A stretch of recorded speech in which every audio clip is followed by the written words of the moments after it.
Nani?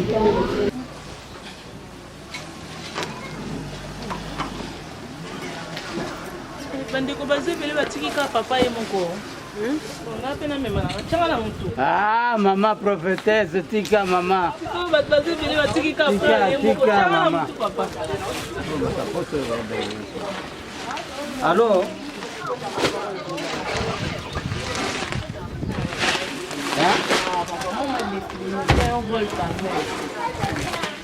Avec des antennes.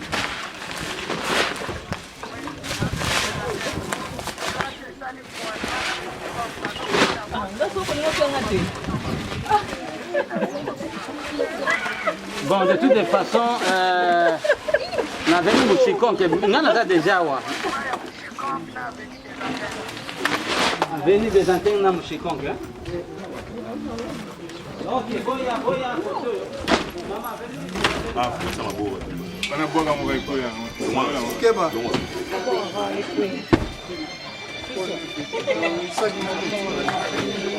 Allô? Oh, il y a modèle inutile là.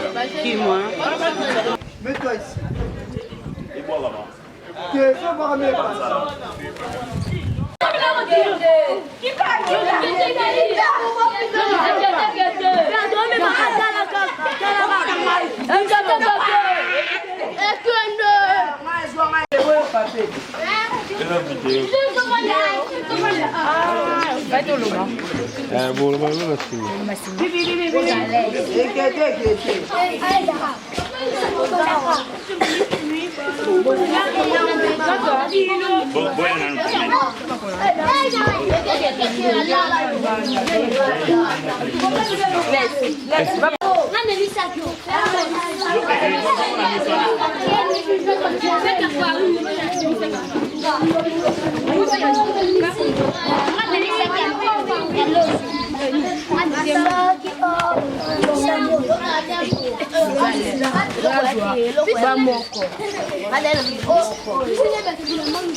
C'est bon.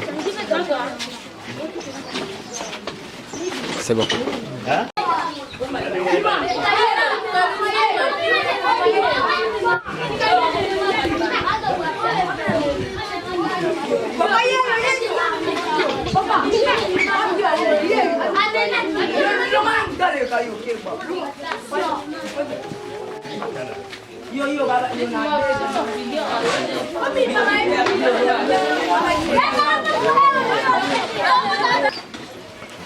Nous te remercions, notre Dieu, pour ces moments.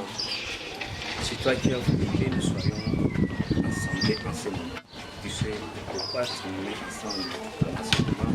Et nos frères et sœurs qui sont venus de loin et qui sont ici avec nous.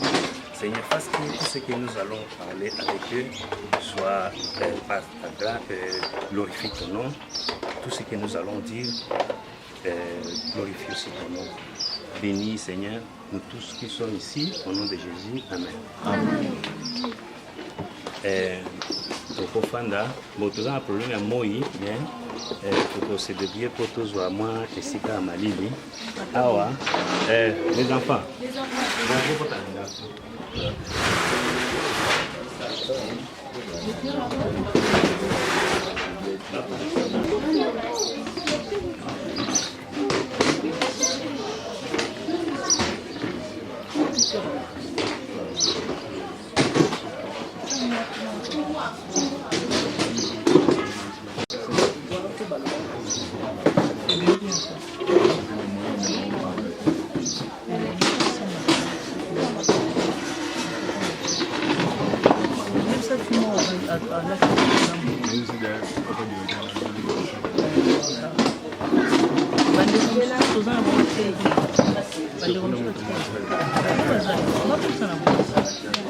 Papa, s'il vous plaît, par ici.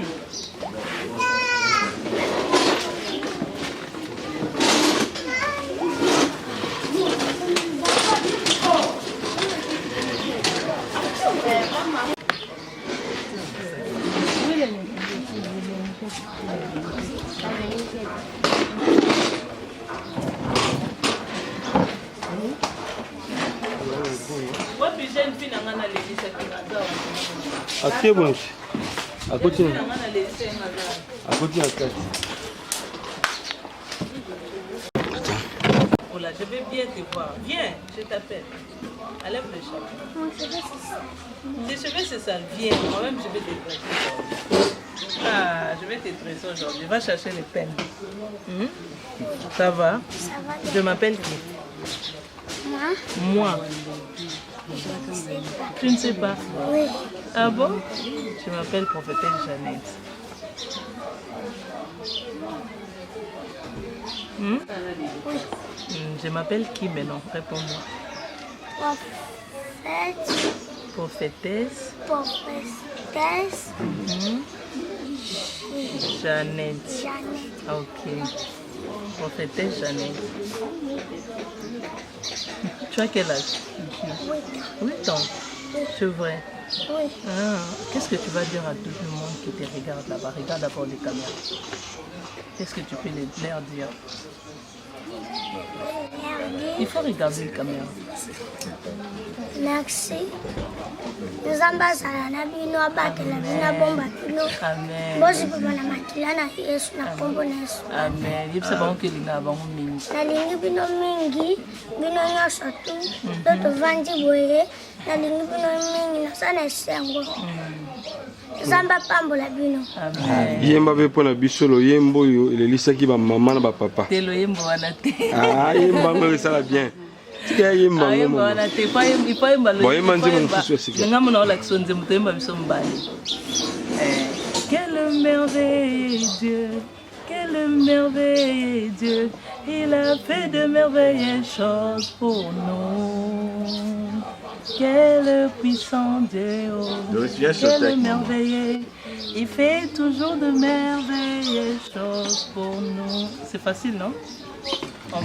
Tu peux essayer? Oui. Ok. 1, 2, 3. Quel merveilleux Dieu, quel merveilleux Dieu. Il a fait de merveilleuses choses pour nous. Donc, c'est-à-dire que Ozolo Banzamba Malamu. Asaleli biso makama malamu lelo na monde entier, famille dans le Seigneur, bakanisi biso eza à cause ya bolamu nzambe. Yango tozokumisa nzambe toyebi quel merveilleux Dieu, quel merveilleux Dieu, il a fait de merveilleuses choses pour nous. Mais faut se capter, mutu basaleli bolamu sedika. On doit se na mon ozo sekate yo sekate mais kana ko seka Aye mana nzembo yo monga yebi nzembo ni yo yembela biso Ni manje momoko yebi Il est le même et aujourd'hui il est le même et l'éternel. Je vais chanter pour Jésus. Il est le roi dans ma vie de tous les jours. Il est le roi. La victoire m'appartient désormais. Avec toi je vis, je régnerai à jamais. Oh, je vais danser pour Jésus. Il faut aussi danser. Allez, danse. Dans ma vie de tous les jours, il est le roi. La victoire m'appartient désormais. Avec toi Jésus, je régnerai à jamais. Mama,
Non, c'est ta tête. Oh. C'est bien.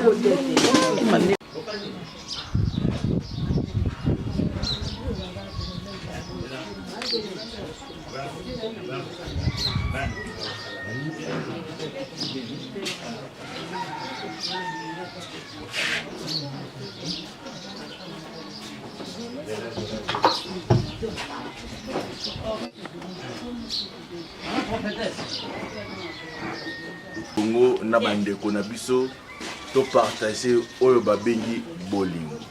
Amen. Amen. Si vous permettez, nazotanga passage ba oyo toza na Bible na ba téléphone, toza na Jean chapitre 14 verset 16 à 18. Je veux lire rapidement. Amen. Hein? Amen. Et moi, je prierai le Père et il vous donnera un autre consolateur, afin qu'il demeure éternel avec vous. L'esprit de vérité que le monde ne peut recevoir parce qu'il ne le voit point et ne le connaît point. Mais vous, vous le connaissez car il demeure avec vous et il sera en vous. Je ne vous laisserai pas orphelin. Je viendrai à vous encore un peu de temps et le monde ne verra plus, mais vous, vous me verrez car je vis et vous viviez en moi aussi. Est-ce que tu rebêtes la colonne? Je veux plus m'adresser à la bande, ok? Amen. Hein? Bande konanga beaucoup accompagner biso, tu reçois na bana mutu. Amen les enfants. Na mukolalo te ko apporter bino une bonne nouvelle. Et cette bonne nouvelle s'appelle l'amour de Jésus. Amen. Ok. Bolingo oya Yesu Masia ezara nango na mesure. Bible dit, je ne vous laisserai pas orphelin, je viendrai en vous. Dans 10 commandements, Zambé a résumé commandement dans 10 dans mon corps Ezabo Bolingo. Bible dit, Moutou o azangi Bolingo a au monde ensemble. Alors voilà pourquoi na signe il y a Azabo Bolingo. La Bible dit que non, il vous amènera un consolateur. Un consolateur qui viendra et il va se représenter dans le terme de Bolingo. Ne vous sentez pas isolé. Dieu est le Père des orphelins. Nanabi Yesu Masia. Oui, Yesu. Nanabi Yesu. Tu gagnes Yesu Azanan. Yesu Azanan. Biso. Ah, tu peux te lier à mon. Mais ça va comment non? Comment nani? Lasso. Lasso. Tu peux te lier à son mabo. Nous Hollanda. Nani soit Yesu. Ok, Yesu Azanan.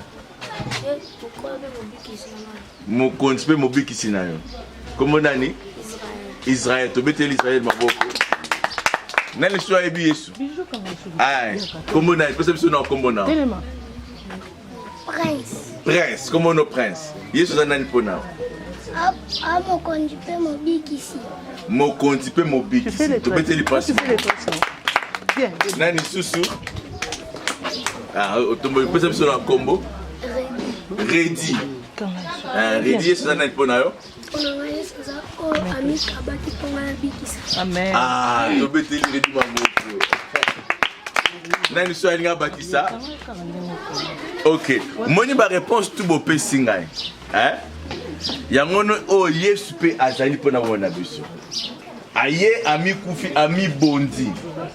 Pour que biso toza subana mawati. Hein? Aza mokonzi pe mobikisi engolo bani aza mokonzi na veut dire que non faut pesa akamba bo mona yo atambisa yo aza mobikisi engolo bani a obikisa yo na nyos o za nango posa Yesu aza capable de pesa yo yamo. OK? Ah bozoyo kangai Yesu o nazoloba ye aza mokonzi pe mobikisi o botikoloba ye ami pesa kipo yo ozanga so lokote. Vana Jean Bazobate akoya un autre consolateur. Il y a quoi pour l'endisa biso. Total abino, tokabo na bino o nzambe ateka tabiso bon na biso. Alors je dis na ina sabino eloko etili biso eza bolingo. Ah, moi toujours ba mon bolingo. So lingi de wono obeta ete. Alingi ni téléphone. Yaka, OK kuno sa yako fan a.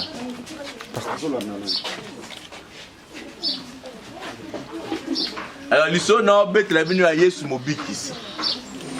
O bazo ba été ami pesaki mobimba pour biso zangelo côté.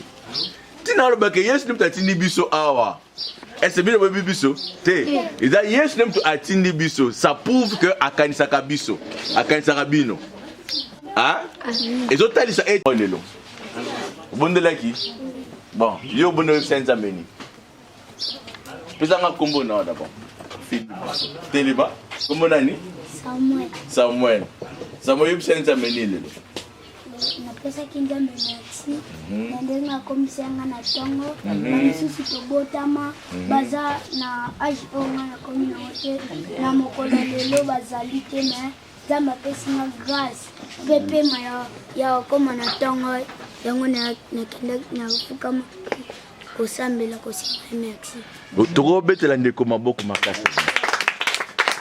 Mes chers frères et sœurs, je veux m'adresser au monde entier.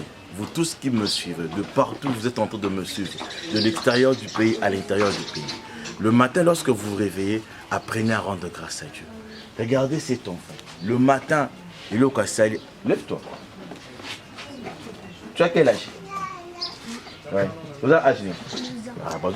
12 ans. 10 ans. Vous avez âge? 12. Vous avez 12 ans. Quel est le message que je veux faire passer au monde? Cet enfant, à son âge, il a compris que Dieu, il y a un être suprême qui est en train de prendre contrôle de sa vie et il protège sa vie. Et peut-être tu es en train de vivre mieux que cet enfant. Mais cet enfant reconnaît que Dieu est tout pour lui. Et le matin, il rend grâce à Dieu. Et j'aimerais vous dire, vous tous qui êtes les enfants du monde entier, rendez grâce à Dieu pour le peu qu'il nous a donné. Car Dieu, ce qu'il nous donne est précieux. Est-ce que vous pouvez au moins rendre grâce à Dieu chaque jour dans votre vie, être reconnaissant que même par le souffle de vie, c'est Dieu qui nous donne. Que Dieu vous bénisse. Est-ce qu'on peut acclamer le Seigneur? Bon, lève-toi, fais ça dans Kombona. Et Hello. Viens Edo, avance.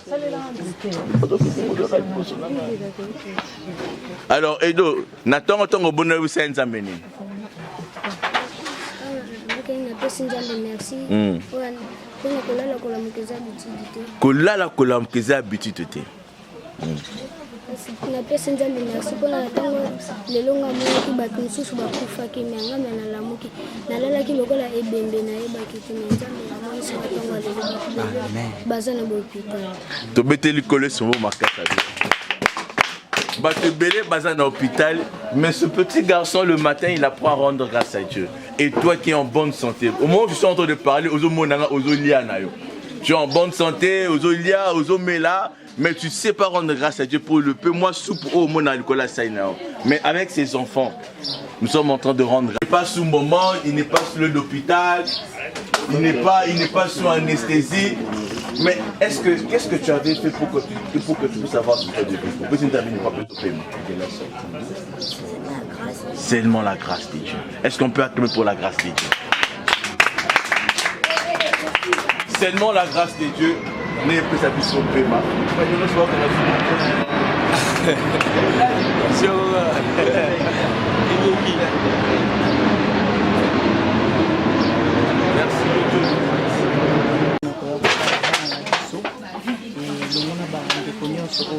Merci partout dans le monde, que tous ensemble, malgré la distance, mais tous ensemble, parce que tous en avons moko.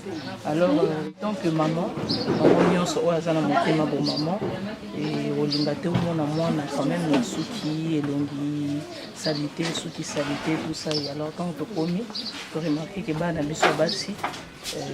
La souki n'a pas de salité, on a toujours profité de l'ambiance oyo, il y a kolia, il y a solola, il y a pour ça la partage et aussi en même temps il y a pour arranger bango basuki et pour que base à la paix bien na miso bato kaka ndenge toujours baki tous la famille dans les seigneurs donc ça pas dans la biso faut tous assurer na bango tant que ba maman faut tous assurer na bango te ba tous bon assurer na bango bazate donc les a vraiment c'est mon makasi kokuta na bango en live. Voilà, vous avez vraiment animé dans quel esprit pour que vous les canisiwana, il y a quoi que la bande Kinkole, c'est pas facile, disons Bibois. Et bah, au féminin, ils ont belé au Tibikuna. Alors, vous avez touché dans Nini et pour ça qu'il y a vraiment avant. Oui, esprit de Dieu, of course. Pourquoi? Parce que quand le Seigneur, je me rappelle, c'était la dernière mission tout ça là qui, on a un message et à Zamba Zaïko, un message sur Banque Céleste. Et puis, quand on a il y avait des questions, on a posé Zambé, donc on a nini pour bomba bozina biso ko bomba biloko na biso na Banque Céleste et pas yo apibi akota raté. Alors parmi ndenge na la kaiba na Zambé nyoso bazota la biso partout que tokozonga pona koya ko lobela bango ko lakisa bango, mais parmi biloko Nzamba talisa kinga ezala kipe l'un de biloko oyo apinzamba talisa kinga ya koya kosunga ba orphelin, ko soutenir ba veuve, ba homme vieillard. Et puis handicapé, bazana hôpitaux, tout ça, donc geste wana nyonso et contact makasi la présence en Zambie. J'ai été touchée et j'étais motivée à kosala acte pendant que temps on a l'amour qui et nakutana ki na vidéo wana du coup na nini na donc vidéo ya lasso na vidéo ya lasso nakutana ki nango na groupe moko ya ba maman baza libanda. On a kota qui coûte na groupe en fait na galerie na ngai. Et c'est téléchargé déjà. Pardon? Et c'est téléchargé déjà. C'est téléchargé qui déjà. Alors na galerie na ngata on a komona ngo na cliquer na moni moi na zolela. En fait na tongo na su déjà message na buto. Mais na tongo nango on a cliqué na moni image wana et ça ngai et choka kinga. En plus et pendant que na kota la nini vidéo et le Seigneur commençait à me parler par rapport à cette fille, à cet enfant aussi. Oh ouais, avant tout kende na sur la pena ba papa na biso bazali ko encadrer bango et makamni nous Nzamba lobaki nanga pona mwana et puis pona orphelinat et puis pona bande konyoso boza libanda. Vraiment je demanderai aussi que tout monde la ramingi pona bana biso ba orphelin parce que ba cadeau nyonso ba recevoir ezaka ya batamala monté. Donc il faut vraiment tout monde la ramingi pona bango kobosa na bango te na ba prière na yo. Et c'était comme ça, tant on a mon yango, et le Seigneur a commencé à me parler pour moi. Et après, bon, on a eu 6 ans, mais on a eu ce qui est orientation na yo. Yo moro sale en sorte que na komatikuna. Et l'olenge Zambé a na expérience ou à moi mouké na zanango na Zambé. Na ebi l'olenge nini Zambé a lobelaranga yi moro so eza makam na e eza la ranango simple facile na força et l'autre. Et après na e kokota na Facebook. Et c'était le cas qui après 2-3 jours on a côté na Facebook na moni ba mort ba tie numéro ba tie na photo ya mwana donc ibanda ko naviguer quoi banda ko leka donc na moni on aller na sali capture na zui de na ko benga papa Mbuta ce qui papa Mbuta s'il vous plaît mais restez sur ko leka na ko benga papa Mbuta voilà papa Mbuta il est là. Papa Mbuta Nzala, bien à téléphone, il était gentil avec moi, donc Solina étant à l'obinanga Azana Kinkole, dans son qui était qui n'a monté et je n'avais même pas 10 francs. Je n'avais même pas 10 francs dans son qui était qui n'a monté parce que normalement dans ça la makambo ezalaka en cachette. Dans ça la ngonga moko na privé. Et c'était aussi comme ça, c'était par là que le Seigneur m'a maintenant comment à convaincre Nga Yakina Bandosalango ils à la honte, donc à la portrait de tout le monde. Au Union a participer la famille dans le Seigneur pour nous soutenir. Bana pas seulement car bana bande konyo so baza na besoin de soutien physiquement. Et tant on a ebisi nzamenga lobi bon. Yo putain on peut s'akarolia, on peut s'arana petit, on peut s'ina provision. Donc dengo banda ki nengo aussi lisa. Donc on peut na solina papa Mbuta. Après aussi lisi wana voilà nandenge na ki ko solo la pena bande konyo so bazala qui est intéressé et voilà de lelo mukolango yango yo et comme famille dans le Seigneur nakatia pardon? Les réparateurs. Oh my God. Inspiration Anizayanai. Ok, merci beaucoup, maman prophétesse, pour la parole au Pessingaï. Avant toute chose, nous avons complimenté Bandeko Nyonso Bazolanda Biso. de partout. Nzamba pambola bino yoza malade, il est Jova Rafa, le Dieu qui guérit. Jova Jiré yo zangi mopesi ndeye kaka. Donc to moni lelo famille pour Christ oto yo kaka na sango parce que ezali ministère moko maman prophétesse ndamba pambola yo. Ministère na bino vraiment na monde entier mikolo yo. En tout cas sango ezaka famille pour Christ, famille pour Christ, famille dans le Seigneur. Dans le Seigneur. Famille yo nzambe ko yo kanate. Mais tant on a yo bengi na bi voilà famille pour dans le Seigneur. Et telemi abeta maboko ya yewa. Betela yesu maboko. Tango zo benga ngai papa mbuta nzala be étudiant pe ya campus bazo benga papa mbuta nzala ngabi ba étudiant ko fana na ya mamusali nza. Ndena yambi prophétesse tango apesinga vraiment za mutu na nzambe. Parce que loka boye na ko sala yango il faut zala na nzambe amen. Amen. Ba musa boye ngala bi muso yo mungai mbuta nzana ke ko lalela tonde. Mais ba bino ezali ya bana ba orphelin. Mais sinon te kaka lelo na lingana zwa na ke ko lalela. Donc nzambe azongi c'est la famille pour famille dans le Seigneur. Ministère oyo ezali orphelina hein maman. Ya maman Tabita. OK. Maman Tabita oyo azali pe orpheline de père et de mère. Yécoute ezalaka même pas na yawa tinde lo ta moni mutu na problème.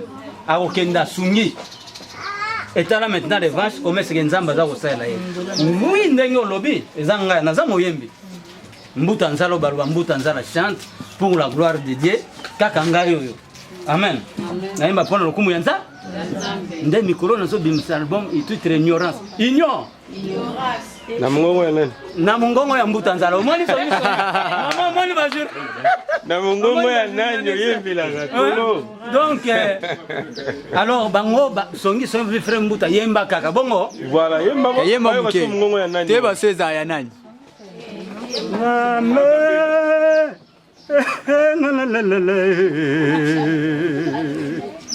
Mutanzala zembi yo mama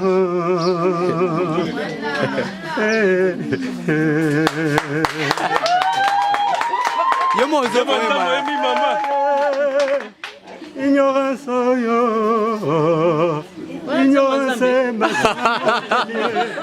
ignorance Mutanzala zembi omona kaka mabeya baninga mabeya yo moko mona kateo bana ya baninga nde bandoki kindoki ya bana na yo mona kateo ignorance mon qui les bédit pour l'ignorance mama mon peuple périt faute de connaissance ignorance boma papa na mama na yo pana mbongo mbongo donc famille dans le Seigneur. Maman prophétesse Bozayanza. Ah bengela yes mabongo pemi. Oh mutanzala. Mutune zali. OK merci. Oike boaka mibale mutu boseka na nzembo so boyemba. Yaka yona pepe kale. Bon, merci beaucoup pour na mutuna ndeko na ngai. Eza toujours boy tant qu'artiste beaucoup tanaye. Ba po ba na bibino ba journaliste songi. Ngai c'est Mbuta Nzala Pepe Kale c'est Pepe Kale. Laisse-moi te dire, famille à Pepe Kale. Patrick Yampanya la nanga tina silwa lela mai na miso. Bana ya OK, papa Paul Ndombe. Son âme repose en paix. Alandanga binganga tina birone na ministère Kintire art. Abi mwana va ozoyembe ko zarwa Pepe Kale to changer ka moi mabonzango. Ngana bi moi chante pour la gloire de Dieu. Papa Kandolo. Papa Kandolo ya bana OK ya Empire Bakuba conseil spécial aya tie pa nanga enveloppe ya fier eza ba enveloppe muso simi boye ya fier moi vimba penza ba mindele ba bioke no sala ba akapela me ko bimana clip te na roba moi je chante pour la gloire de Dieu nazana famille dans le Seigneur amen et bon la famille de le Seigneur na ke no yembe na munguna nde yango bato ndenge na ndenge ba proposa batu bakokanaka bavana biso batu pesa nini ekokanango ozomona yango ngana yembaka pour la gloire de Dieu donc depuis kala na bando changer ba voix na ça soki na yembi na kanso ndire lisumu soki le ko la Pepe Kale batu mais na mona ndire pe péché. Nzoka nzambe soki apesi yo voix yemba lolenga mpe apesi kala na 91 nasala album ya liboso mpe valongo na chanja voix na octave likolo eyawe ngemebika beto pamba ve eyawe ngemetina peve ya longo baetudia nyonso ngemebika baupamba ve eyawe ngemebika peve ya lo na inikini iese gombe à l'époque wana yo mwana moke na 1992 papa journaliste alors tant on a bandi ko voyager na bise ko yemba bongo passe na yemba voix na nga nde nazo yemba librement baninga baye ko lukanzambe ye yo kaka na ndako baninga baye ko yo kalilo baye yo mosala kindoki tika tika yo ko beba pamba ye Seka oyo Seka Ezambe mame mutanzala. Donc voilà ce qu'on a zongi. Alors on a zopé sa coordonnée n'a plus vite que possible pour ba producteur pe balinga bo et puis même na ko sepela ke famille dans le Seigneur va produire. Amen. 0 plus 243 89 encore 11 022. Na bandeli plus 243 89 encore 11 022. Wana ozi mbuta nzala kobotama tindenge zokende nazo ebisabino ke laso oyo ngam na filmaki amen okana yekisa bango ko yemba tangu na mwana yemba yepe azan esprit nanga ngaso na lobi mbuta nzala chante pour la gloire de Dieu yepe alobi papa mbuta nzala yoka la so sala nini azo yemba alobaki bongo nde abandi ko yemba après abandi ko lela na ye nazo image wana nde na sa nini na partager comme dirait bon nzambe lokola za nzambe ya mama tabito asa makamine nzambe vraiment pambola mama awa bozana bana combien awa wana nazo pesa siko directeur voilà directeur bozana bana combien awa na kati ya orphelin na bino tozana 14 enfants 9 garçons 4 filles. Comment vous savez pour la éducation, classe et tout?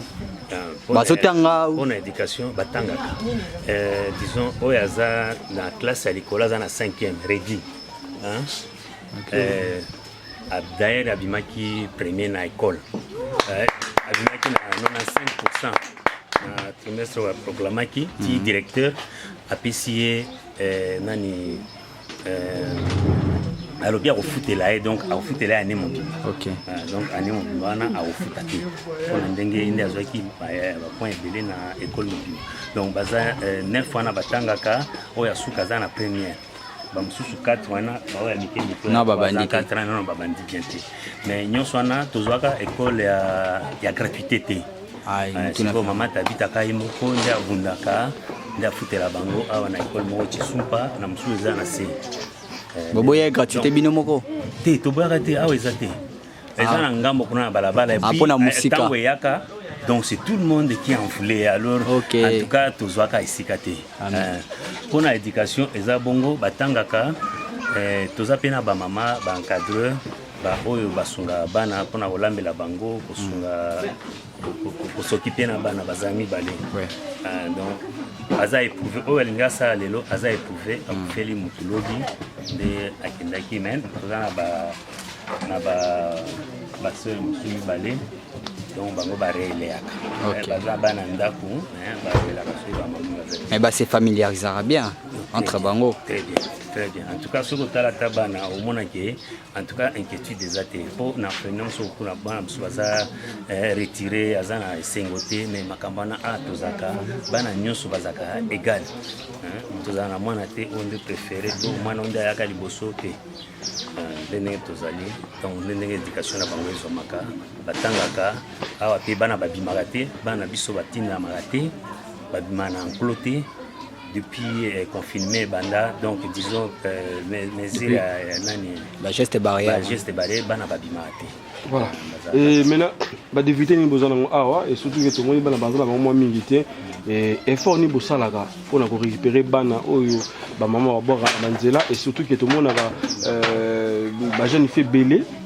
tiki pena bana na ba maison communale ya ba kitese bosala ni pona ko récupérer bana OK pona récupération ya bana na biso tozwaka bana officiellement na commune donc bana ya balabala tozwaka te soki babwaki mwana bon mpe ezaka rare kana nani komi biso tokoboya te soki bayeli biso mwana tokoyamba ye mais tolandi totali soki toza na critère ya mwana wana akokisi critère ya bana na biso po toza na critère ya ndenge tozwaka bana soki mwana aza il faut kosala enquête toyebaka mwana aza na famille est ce que aza po soki babwaki mwana akozala na papa soki mama abwaki me aza na papa akozala na tata mwasi akozala mama aleki il faut bapesa accord na bango écrit donc accord en sorte aux gens qui ont la commune pour la sikoyo prise en charge à partir de la commune bana biso tozo bango sans prise en charge à la communauté aussi kawana ya koloba ko boto ko zo bana balabala en tout cas tozo bon mo police a la biso bano bazane sikate baina bangwawa mais to exia police a comme biso mukanda ne kenda na commune de biso pesa biso document à prise en charge. Voilà. La difficulté, difficulté est énorme. Moko na moni nzamba zota tolango. Difficulté tozaki na difficulté ya ration makasi. Po mama tabita ye moko nde azako zo en charge. Awa eza isika na biso nde eza chance to futela raté. Totongi awa na fond propre mama tabita. Banda e bandeli tina ndenge etelemi nde na 2018 tokotisi bana.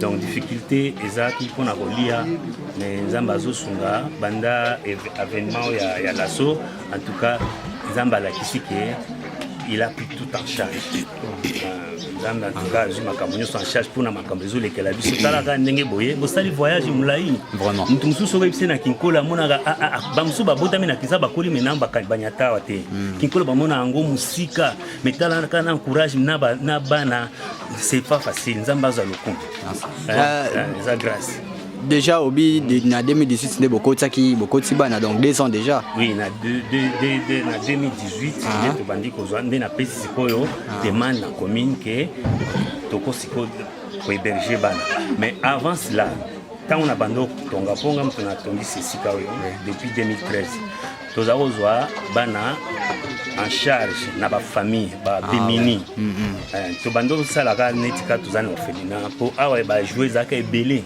biloko eza depuis akala o eza mi balé trampoline liboso ibukanaka o eza mi balé depuis 2014 sikoyo eloko na to continuer na ngo tozozwa bana en charge bana eza na bana mususu neti lasso tozwabe depuis kala to banda na kala banda azamwa na mukina age ina ne ni comme ça la so besoin ndenge nini toyi bana mo histoire ngo parce que yende muta spécifique vraiment ba tout particulièrement wa aussi sentiment ko comme OK et l'opana nous allons je vais vous demander de garder au moins disons parler de ça devant les enfants ok merci wana bayibi ke baza bana tata moko baza bana maman baza famille quand on commence à dire pour la société ça ce n'est pas ça c'est pas bien lilo bala bandeko ba otala yo za awa banda 2013 voilà lilo bala bandeko ba otala yo ça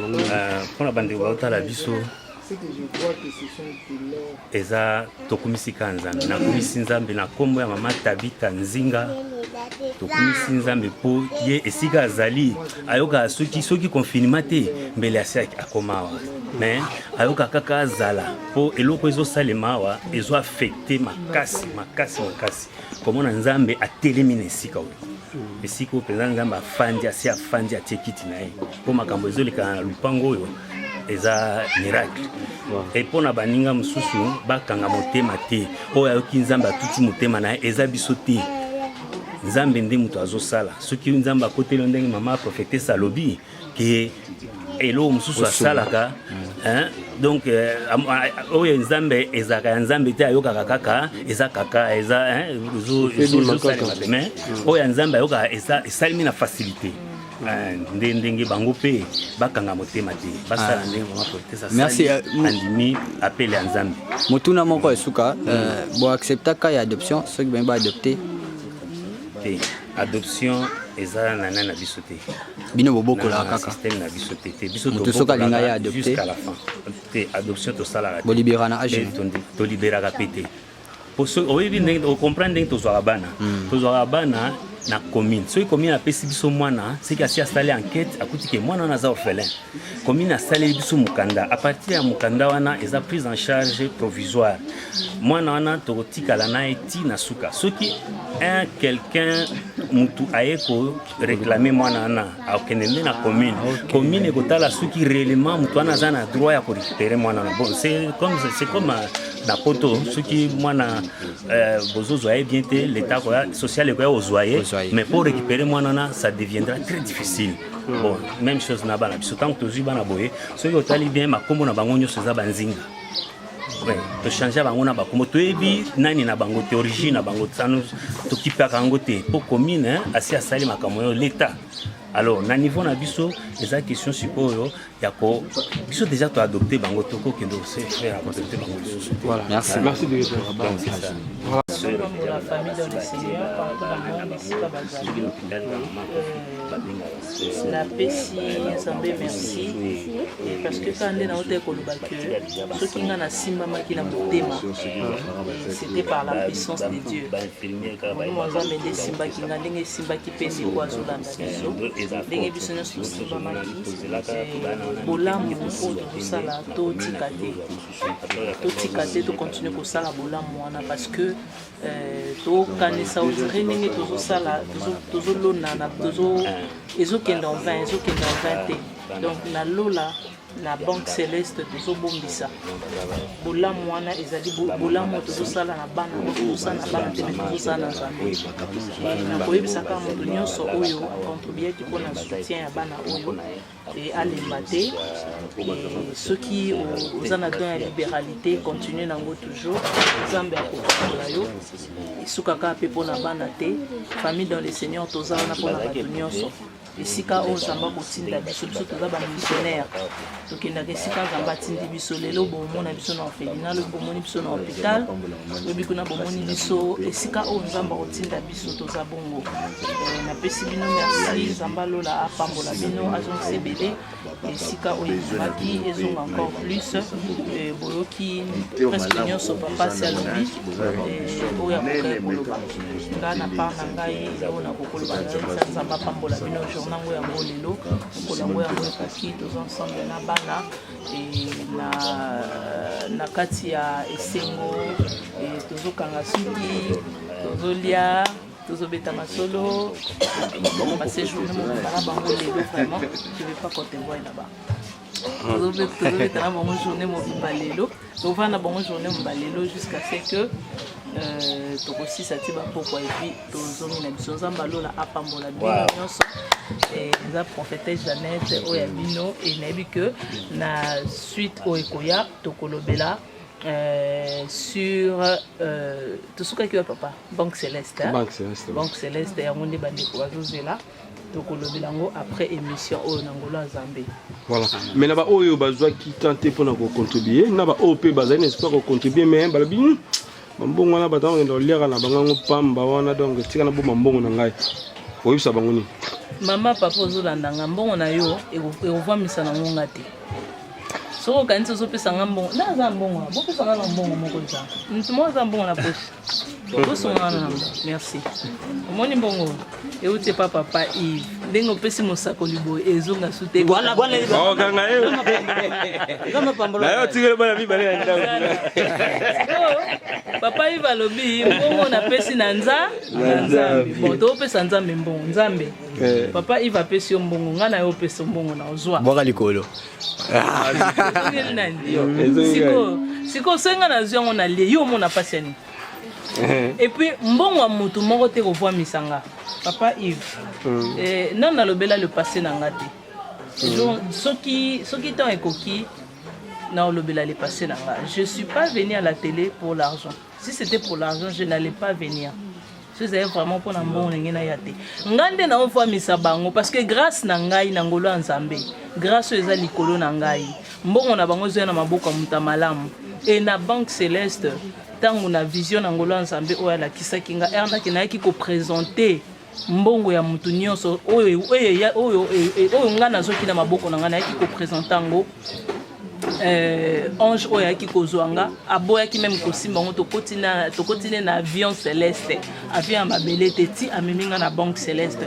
Donc c'est à dire que mosali ya nzambe oyo aza na alliance te na nzambe oyo aza na alliance te na nzambe yebaki ntango ozopesa ye ezokota na poche ne ntango ye azolia ye nde ntango azozwa yango ye nde moto azolia yango.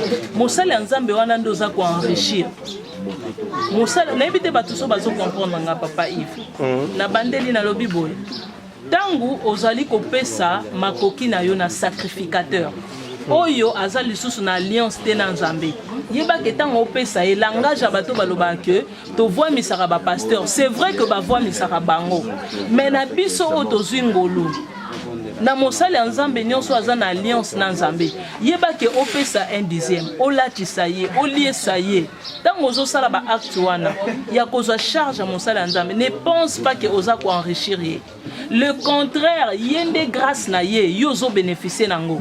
Pourquoi? Parce que ye aza na alliance na nzambe. À cause de l'alliance wana nzambe azosala bolamu. À cause de l'alliance nzambe aza nango na mosali ne ntango ozoliesa ye ntango ozokipe ntango ozopesa mbongo nezokwea na maboko na ye azomema ngo lokola étant que sacrificateur ameme yango na présence ya nzambe. Nzambe aza koaccepte offrande wana. C'est eza pona yo te mais à cause de l'alliance nzambe asala na mosali wana. Donc ye azo enrichir nga te nga ne nazo enrichir ye à cause de l'alliance nanga. Voilà.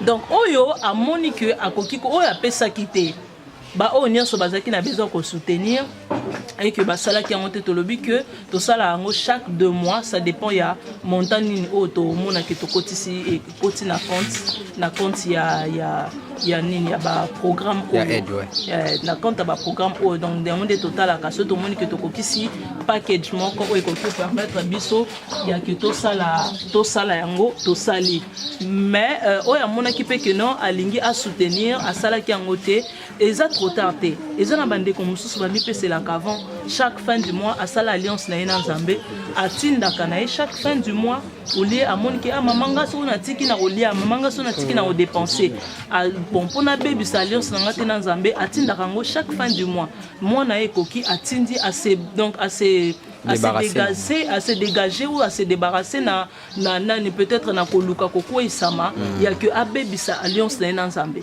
parce que après 2 mois après 3 mois selon l'orientation ya nzambe et sika rotinda biso tozaka rapona orphelinat ote avant oyo to bande ko ya place monsieur mais c'était derrière le caméra. Alors si quand nzamba rotinda biso soki eza en hôpital soki ozala pona ba homme vieillard soki kozala pona ba handicap to kende kota la bango. Donc famille dans le Seigneur on travaille comme ça, on est partout dans le monde entier. Na bandeko bozota la biso bino pe boza famille dans le Seigneur parce que tozo ça la maître mon corps qui est Jésus-Christ de Nazareth o wapi azo simba mitema na biso na mwa muke o toza nango tozo sanisa pona ko kanisa bana na biso ba papa na biso bandeko na biso oyo baza na kokoso ou na pasi ndenge to koki koloba et papa Yves nayebi ke batebele ba koloba maman na extrait ya émission olobelaki olobi mzamba lobaki nzamba atalisaki yo ou ayebisaki yo ke tango ozopesa mutu nyonso ya pesaka akoki ko beta lisolo te parce que bozuana soki obeti lisolo nzamba zo compter yango dans le boko ya gauche soki pesi à droite je sais que batebele ba loba et bongo yo ndenge nini oye na orphelinat bacheli yo caméra ozolakisa biso tout et tout je sais nayebi bata ya internet bazali bao bazanga baloba bazanga koloba te na opesa bango réponse na ngolo nzambe réponse yango eza que dans tokendaka na église tochaka offrande. Donc tu as offrande, biso nyonso to vandaka wana, to mona ke frère tel a kiati offrande, sœur tel a kiati offrande, mais offrande na ye o ya cheki na kati wana to ye barangote. Mais monta o e bimareza muto sala nini? Akontaka nzamba pambola biso. C'est-à-dire que muto akontaka o ya lo bate ke frère tel a cheki autant. Sœur tel a cheki autant. Il y a comptabilisé ka. Il y a comptabilisé na donc eza bongo, eza na sens wanande ya kolobala ke je peux pas venir devant les caméras ata opesinga $1000 ne kozela no kutu ke prophète Jeannette alors le papa tel a pesinga $1000 je n'ai pas ce temps là. Donc kozela no te ke maman tel na oya koloba sœur tel atindela kinga 200 ou 50 ou 10 na oloba nanga te ata osu lopango pesina koloba na otanga komonote et puis na oloba pété parce que opesi yango ngai te mais opesi nde nzambe. Donc voilà, et musala biso tozosala yango na totangi koma mutu te tolobi pété mais tolobi kaka famille dans le Seigneur basali oyo falaki basala part na bango. Étant que biso baime nzambe pa osala part na ya ko batela bana to kindingi papa otiko loba tout à l'heure que makamzamba komosa na kati ya lupango yo ezolekela bango donc nzambe tanga a telemaka tanga koma kosala ba acte na elekela ka mutu nyonso ozomona. Donc c'est un peu ça, si c'est le temps de Dieu. Donc mutu akoki kokanga temps ya nzambe azate aussi c'est ce qui wow mami tu es jolie t'as dit merci mai na ngana tena na moi na zoma na mote c'est des soudes. OK, merci beaucoup. Voilà Nzambe apambola biso. Merci beaucoup. On est là encore. Étant que famille dans les Seigneurs, parce que tu es Christ, nous avons battu sur bakota télé à malam. Nous avons mususu bayaka wa baye koluka intérêt, baye koluka étoile la bana, baye koluka makambo belé. Alors tout bon en sorte que le kola bango mi balé bazali porte au wapi pour na batu bakota à travers bana fo ba bandana ne pas na bango. Nzambe a longola batama be na nzela na bango et puis a parler bango na mabe.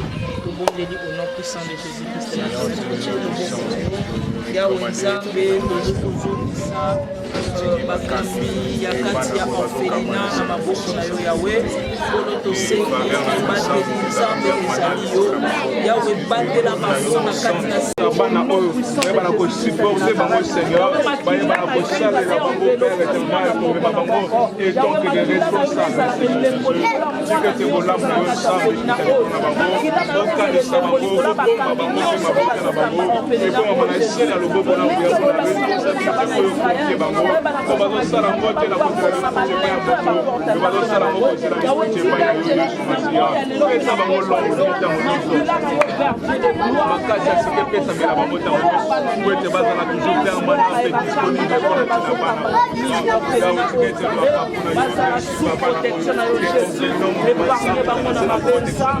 bana oyo bakola na se na grâce na faveur na yo po eleve bango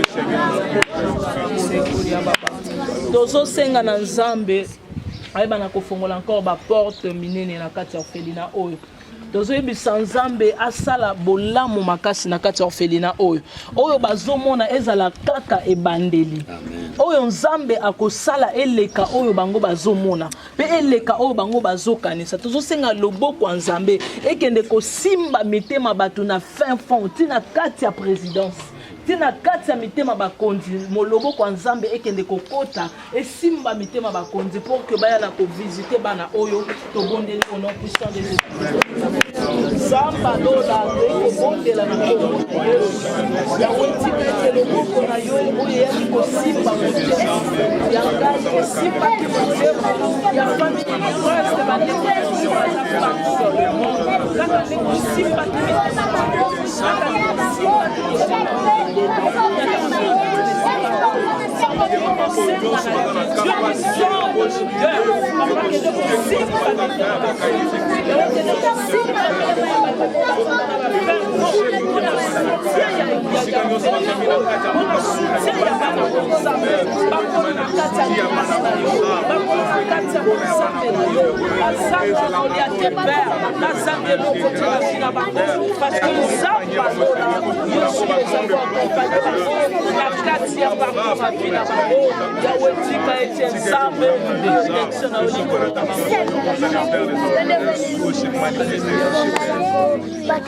Kolo na zongisi basali na yo bana na yo na kati na sina puissance loboko na yo Nzambe yo ndo batelaka.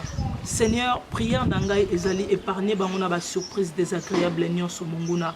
Nzambe na kombo na Yesu na kokanga ba porte nyonso oyo diable afongoli na nzela na bango pona ko atteindre bana na kangi yango au nom puissant de Jésus-Christ de Nazareth. Nzambe moto molimo mo santu na yo epela na kati na bango yawe tika ete baza la lumière pona bana oyo tie na maboko na bango pona ko kamba bango papa pesa bango sagesse discernement pe intelligence Nzambe nzambe pesa bango motema bo papa yawe ya koyeba kozwa charge oyo tie na kati ya maboko na bango yawe na makasi na bango bakokoka te nzambe tosengi lisungi kouta epai na yo mpe protection na yo likolo na bango na moi na ntongo na butu mpe na pokwa yawe longola basurprise désagréable nzambe longola bataka bundela bango nyonso na bitumba oyo ezokombattre ezala ya mabota bana babimeli ezala ya bakartier nzambe ezala ya bisika bazokota bazobima tosengi protection na yo nzambe erenie likolo ya bana na yo nyonso oyo eza yo te ezala mosika na bango papa merci pour la bénédiction oyo sopi na kati ya orphelinat au Père comme tu m'avais dit Jésus olobi maibobo shanda rabo rekanta wala mana rabo shika pendant que j'étais en train de prier pour na orphelinat au na kati ya ndako et le Seigneur abandai kotalisanga makambo na moni na tout autour ya kati ya orphelinat o na moni ba pelisi moto wana ezai kopela ezo mata makasi et pendant que moto ezai kopela ezo mata makasi nazo tuna nzambe image nazo mona ezani nzamba zolo bananga boy à cause ya mabondeli oyo wapi bobondela kana kati esika oyo nazo mona nzambe kotele misa charme na ye esili ko encercler esika oyo be nazo mona nzambe kokitisa gloire ne makasi na kati esika oyo nzamba lobi na ebisa bino boy nzambe akobimisa basali ya minene na kati ya orphelinat oyo Benzambe makambo ko sala na kati ya bana o ekolekela Bilela nzambe yaya. Obina mama prophétesse. Mama. Mama bon. Directeur ah, directeur Mingana ko. Mingana. Nani ngana? Bana ngaba siba vite.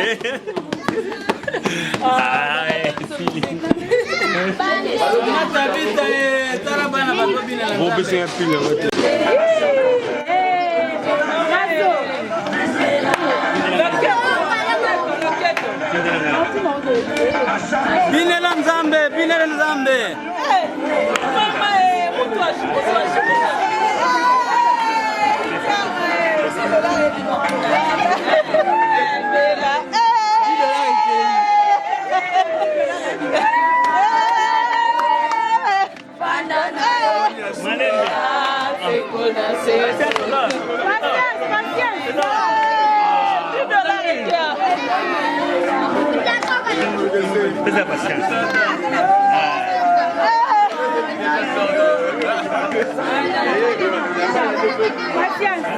Jusque là, on va les tangas canter.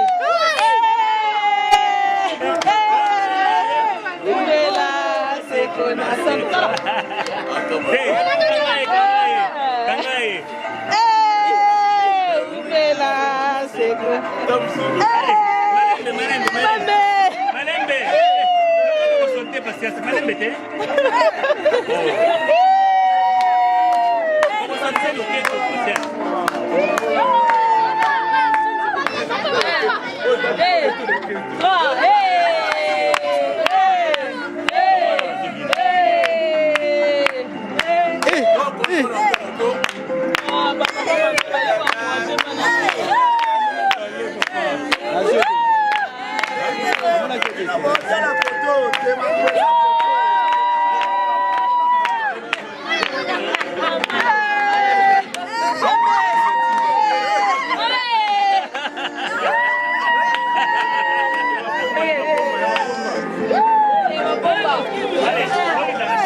On change d'ancien côté.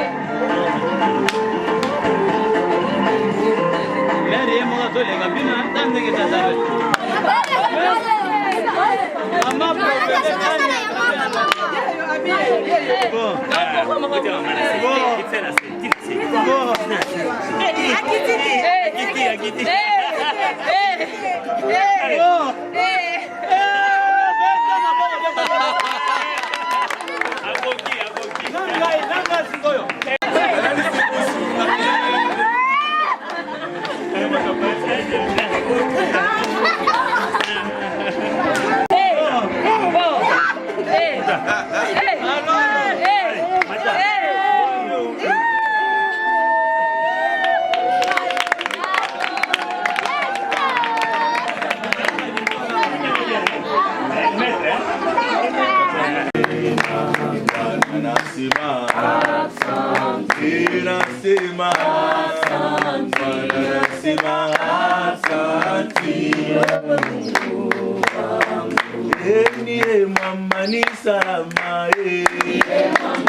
Je sais que Père, ces enfants ont un Père et leur Père, c'est toi, l'Éternel des armées.